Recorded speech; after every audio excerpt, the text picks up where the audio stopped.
This is Pastor Kevin Lindley with the Holy Spirit Chronicles. It is Thursday night.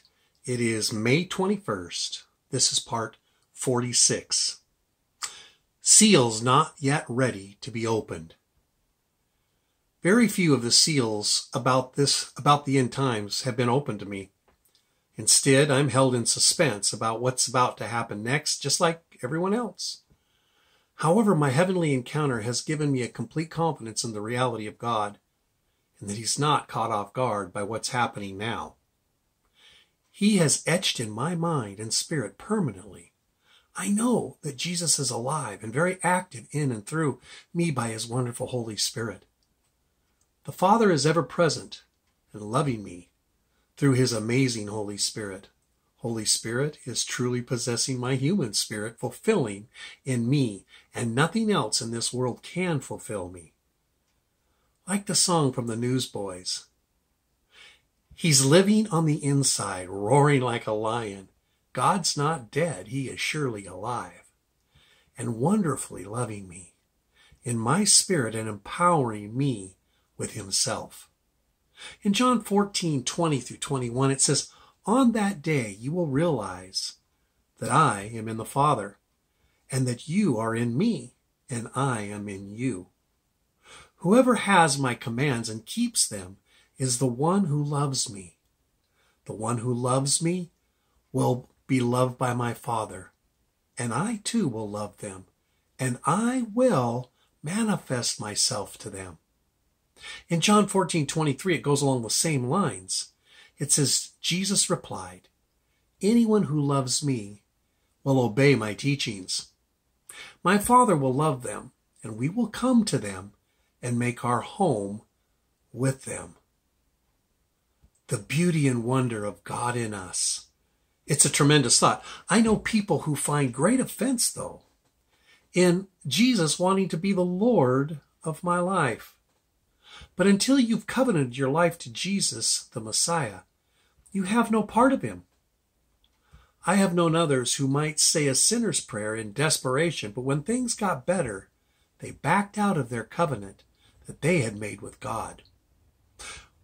When I gave my heart to the Lord in 1980, my first thought was, Lord, save me from the corruption of this world. Cleanse me of my sin. Followed by, come into me and become the Lord of my life. Now that was my Baptist upbringing, which was solid and good. That day, I made a covenant with Jesus, giving Him permission to do with my life as He saw fit. He was truly now my Lord. If He wants to seal prophecy within me, He can do that. He gave me permission to do what He saw, or I gave Him permission to do what He saw best. And I would follow whatever that was. Obeying the teachings, the commands of Christ, and following the leading of His Holy Spirit are the marks of a genuine believer. Remember my discussions about the religious spirit?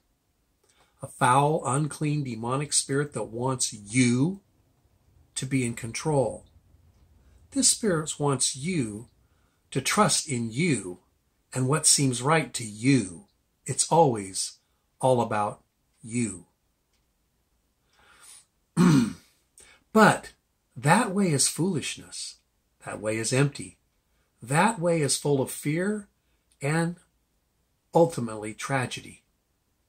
Proverbs 3:5-6 in the New King James Version says, "Trust in the Lord with all of your heart and lean not on your own understanding. In all of your ways acknowledge Him, and He shall direct your paths." God inside of me, possessing my spirit, still requires my choice to follow and acknowledge His presence. Following the Holy Spirit still requires my faith to act upon His prompting. The Holy Spirit is like the wind. You can't predict what He'll do next, or where He'll lead you, or what His heart is in expressing in that moment. You just have to make the choice to follow Him. Acknowledge Him. Flow in the moment with Him. It's like dancing. In John 3:8 it says, "The wind blows wherever it wishes. You hear the sound of it, but you cannot tell where it comes from nor where it goes. So is everyone who is born of the Spirit, and I would say, of those who follow the Spirit, the same thing. We have chosen to follow wherever he goes. We must learn to follow. The wind blows where it wishes, as does the Holy Spirit. We have chosen, though, to follow him wherever he goes. Or is it he has chosen us to belong to him? I would summarize by saying it's both.